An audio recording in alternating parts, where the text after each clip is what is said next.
करता हूँ आप सब बहुत अच्छे होंगे। मेरा नाम है सिद्धांत अग्निहोत्री। स्टडी ग्लोस पे आपका बहुत बहुत स्वागत है। तो पाकिस्तान तो गियो। देखो भाई, आईएमएफ वैसे तो अमेरिका का ही एक संगठन है जो कि अमेरिका के हिसाब से काम करता है। और आईएमएफ का मेन पर्पस ये होता है कि सारे देशों के जो हैं वो रिसोर्सेस अपने कब्जे में करें, राइट।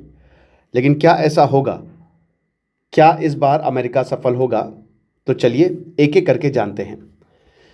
इंडियन एक्सप्रेस का बहुत ही अच्छा आर्टिकल है। वैसे तो बहुत सारी कंडीशंस रखी हैं, टोटल 64 कंडीशंस है, बट इनको सम अप करके 11 कंडीशन में एक्सप्लेन किया गया। जो जो मेन, अब भाई 64 कंडीशन तो ना ही इतनी ज़रूरी है, बट आप देखिए कि क्या क्या चीज़ें बोली गई हैं और ये प्रॉब्लम्स हैं पाकिस्तान में। विंटर सेल लाइव है दोस्तों, आज आखिरी दिन है, तो फटाक से कोर्स को अवेल करें। कूपन कोड यूज़ करें विंटर, सारे कोर्सेज पे 40% ऑफ है। डिस्क्रिप्शन कमेंट बॉक्स में लिंक है। तो आईएमएफ जो पाकिस्तान पे है, इंडिया से टेंशन्स, लेकिन रिफॉर्म काफ़ी टाइटेंड है। देखिए वैसे तो पाकिस्तान को आप 1 रुपये ना दें।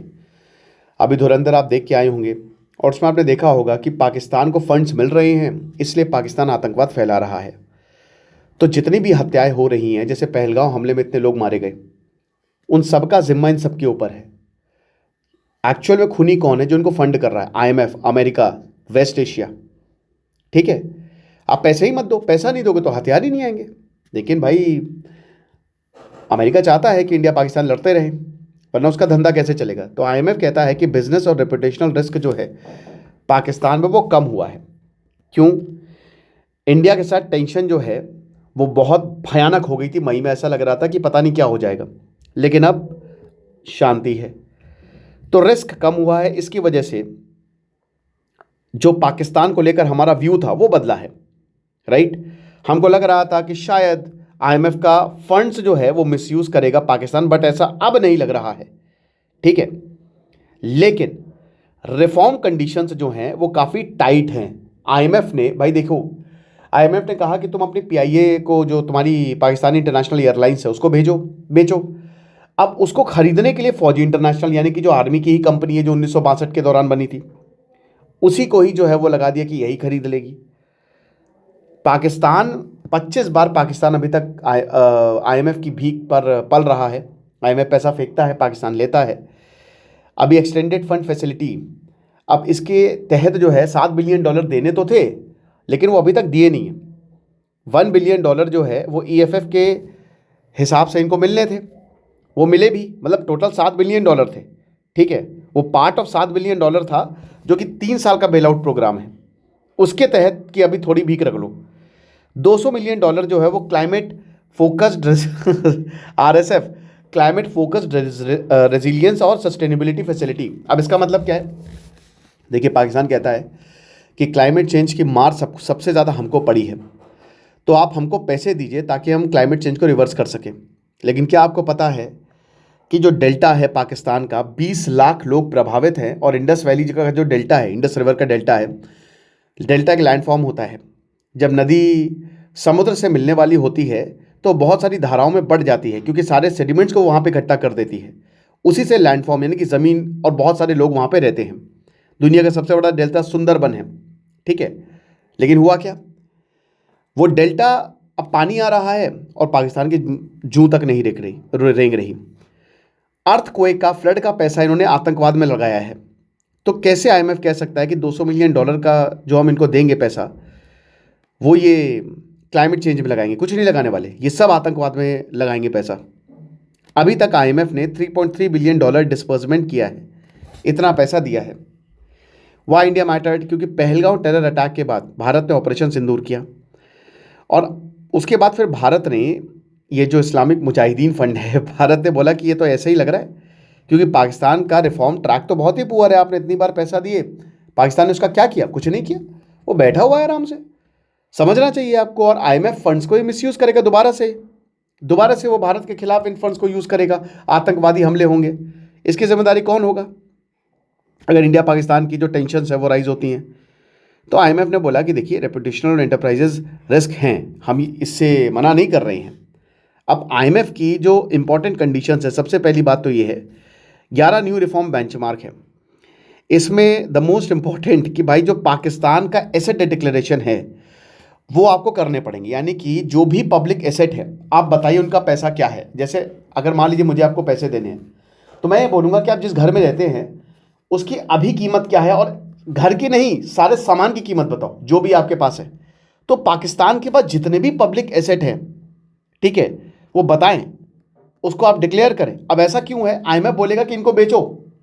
आईएमएफ का मेन ये रहता है, मेन गोल आईएमएफ का ये रहता है, अमेरिका का ये रहता है कि ये जो जितनी भी देश की चीज़ें हैं, जो पब्लिक एसेट्स हैं, जैसे मान लीजिए बैंक है, अब जैसे भारत में बैंक सरकारी है, अमेरिका चाहेगा कि ये सरकारी से प्राइवेट हाथों में आ जाए। तो अमेरिका यही चाह रहा है कि पाकिस्तान के जितने भी एसेट हैं वो प्राइवेट, पब्लिक से प्राइवेट चले जाए। ऐसा क्यों है, जब ऐसा होगा तो अमेरिका की फिर कंपनीज हैं वो उसको खरीद लेंगी, क्या उसमें बहुत सारा पैसा डाल देंगी, ठीक है। तो ऐसे अमेरिका इनडायरेक्टली इसको कंट्रोल करेगा। फिर उसके बाद 3 से 5 साल का टैक्स रिफॉर्म रोड मैप। अब यार ये बड़ा मुश्किल है। पाकिस्तान ने ये पहले भी 2 साल पहले भी आईएमएफ ने बोला था कि अगर आपको पैसा चाहिए तो आपको टैक्स रिफॉर्म करने पड़ेंगे। जो इनका स्टेट बैंक ऑफ पाकिस्तान है, जैसे हमारा एसबीआई है वैसे वहाँ पे एसबीपी है, इंटरेस्ट रेट बढ़ाओ। लेकिन मेरे भाई, पाकिस्तान में हालात बहुत ज़्यादा ख़राब है, उनकी इकोनॉमी वैसे ही गिर रही है, लोग वैसे ही परेशान हैं, उनके पास पैसा नहीं है। ऊपर से अगर ये टैक्स रिफॉर्म करेंगे तो लोग तो सड़कों पे आ जाएंगे। वैसे ही हर जगह प्रोटेस्ट हो रहे हैं, तो ये बड़ा दिक्कत है पाकिस्तान के साथ। इन्होंने नफरत की वजह से इतना न्यूक्लियर बना लिए, लेकिन ये अपने लोगों को ही उठाना भूल गए, और कुछ लोग यहाँ पे खूब पैसा कमा रहे हैं। फिर हेस्को, सेप्को, ये प्राइवेट सेक्टर पार्टिसिपेशन, मतलब ये पब्लिक यूटिलिटीज़ बनाइए।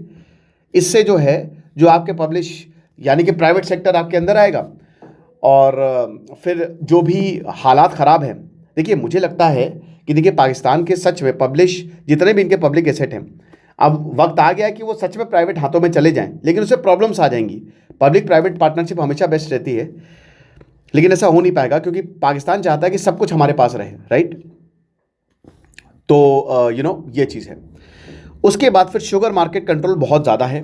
पाकिस्तान में चीनी बहुत ज़्यादा खाई जाती है, प्याज बहुत ज़्यादा खाया जाता है, नॉनवेज का सबसे बड़ा मार्केट है, ठीक है। तो पाकिस्तान की जो सुबह होती है ना, हलवा पूड़ी से होती है, लस्सी के बड़े दीवाने हैं यहाँ पे। तो शुगर मार्केट कंट्रोल ज़बरदस्त है, प्राइसिंग ज़बरदस्त है, तो इसको भी रिफॉर्म करिए आप। फिर उसके बाद रेमिटेंसेस कॉस्ट को कट करिए और क्रॉस बॉर्डर पेमेंट सिस्टम को बढ़ाइए ताकि हमको फ़ायदा हो सके। और इसको अभी आपको पूरा करना है दिसंबर तक, ठीक है, दिसंबर तक। अब ये हो पाएगा नहीं हो पाएगा, सॉरी अगले दिसंबर तक। ये देखिए डेट्स दी हुई हैं, आप आराम से इसको देख लीजिएगा, ठीक है। टोटल वैसे तो मैंने आपको बता दिया, बट ये टोटल 11 पॉइंट्स हैं, ठीक है, कि क्या क्या आपको एनर्जी, चलिए मैं आपको बता ही देता हूँ वैसे तो। कि फाइनेंस में तो मैंने आपको बता दिया, ठीक है, कि जो की रिफॉर्म एरियाज़ हैं उसमें आप काम करेंगे, परफॉर्मेंस इंडिकेटर्स में आप काम करेंगे, डिजिटल इन्वॉइसिंग यानी कि ट्रांसपेरेंसी जितना ज़्यादा हो सके आप रखेंगे, कोई भी अगर आप ऑनलाइन पेमेंट कर रहे हैं तो, ठीक है। उसके बाद आपको टैक्स रिफॉर्म करना पड़ेगा। गवर्नेंस की बात करें तो आपको अपना जो एसेट है वो डिक्लेयर करने पड़ेंगे। उसके बाद एक आपको एक्शन प्लान बनाना पड़ेगा कि करप्शन को आप कैसे ख़त्म कर सकते हैं। ये बहुत बड़ी बात है, ठीक है, कि जो करप्शन वल्नरेबिलिटीज़ है उनको आप हटाएं। अब ऐसा होगा ही नहीं, इम्पॉसिबल है। और देखिए ये डेट भी दी गई है, जैसे पहला है कि आपको इफेक्टिव एफबीआर जो है, ठीक है, वो करना पड़ेगा। अब बात भाई देखो, ठीक है, एफबीआर की आप बात कर रहे हो, आपको फिस्कल रिस्पॉन्सिबिलिटी जो है, जो भी आपको एक रोड मैप बनाना है ताकि आपकी इकोनॉमी जो है वो स्टेबल हो। 3 महीने में हो जाएगी, मार्च 2026 में है। टैक्स रेवेन्यू आपको जनरेट करना है, 1 साल आप उसके लिए दिए हैं। ट्रांसपेरेंसी के लिए आपको, चलो ट्रांसपेरेंसी तो इसमें इतना दिक्कत नहीं है, लेकिन अगर ट्रांसपेरेंट हुआ पाकिस्तान की इकोनॉमी अगर ट्रांसपेरेंट हुई तो तबाही मच जाएगी। लोग समझ जाएंगे, अरे बाप रे, तो पाकिस्तान प्रिपेयर करेगा, पहले इसको चूरन देगा कि ये जितने भी आसिम मुनीर के नाम है उसमें हटा दो। फिर उसके बाद करप्शन वल्नरेबिलिटीज़ की बात हुई है। देन उसके बाद भाई देखो अगेन कि आपको एक फाइनेंशियल मार्केट डेवलप करना है और इन्वेस्टर बेस को डाइवर्सिफाई करना है। ओके, फॉरेन जितना हो सके बाहर के पैसे को आप लेके आइए। अब वो आपके ऊपर डिपेंड करेगा आप कैसे करते हैं ये, ठीक है। फिर उसके बाद ट्रांसपेरेंसी या फिर जो पब्लिक ऑब्लिगेशंस है उसको आप इंप्रूव करिए, कमोडिटी मार्केट को लिबरलाइज करिए। ये सारी चीज़ें हैं, मतलब एक तरीके से अमेरिका घुस जाए आप जैसी कमोडिटी मार्केट को लिबरलाइज करेंगे। लेकिन आईएमएफ क्यों पुश कर रहा है? क्योंकि पैसे चाहिए। हर जगह करप्शन है, भयानक। आईएमएफ ने बोला है कि पाकिस्तान की जीडीपी का 6% तो करप्शन है। आप विश्वास करेंगे? मनी लॉन्ड्रिंग इन्फोर्समेंट है ही नहीं, इसीलिए तो पैसा आ रहा है, ब्लैक का पैसा वाइट हो रहा है, और वो सब जो है पाकिस्तान उसको आतंकवाद में लगा रहा है। कैसे होगा ये? ट्रांसपेरेंसी और अकाउंटेबिलिटी कैसे होगी? पाकिस्तान को भले ही शॉर्ट टर्म रिलीफ मिल जाए, लेकिन मुश्किल है। और देखिए, अगर ये सारी चीज़ें पाकिस्तान इंप्लीमेंट करता है, क्योंकि इसके बिना पैसा नहीं मिलने वाला, तो हालत ख़राब हो जाएगी पाकिस्तान की। बट पाकिस्तान के पास एक चीज़ हमेशा रहती है, वो अमेरिका को ब्लैकमेल करता है, वो IMF को ब्लैकमेल करता है कि हमारे पास न्यूक्लियर वेपन है और हम इसकी ब्लैक मार्केटिंग शुरू कर देंगे। उस वजह से ये सब झुक जाते हैं। देखेंगे क्या होगा। बाकी सेल का आज आखिरी दिन, कल आखिरी दिन है, इनफैक्ट आज ही आखिरी दिन है। तो कूपन कोड विंटर यूज़ करें, सारे कोर्सेज पे 40% ऑफ है। Thank you so much.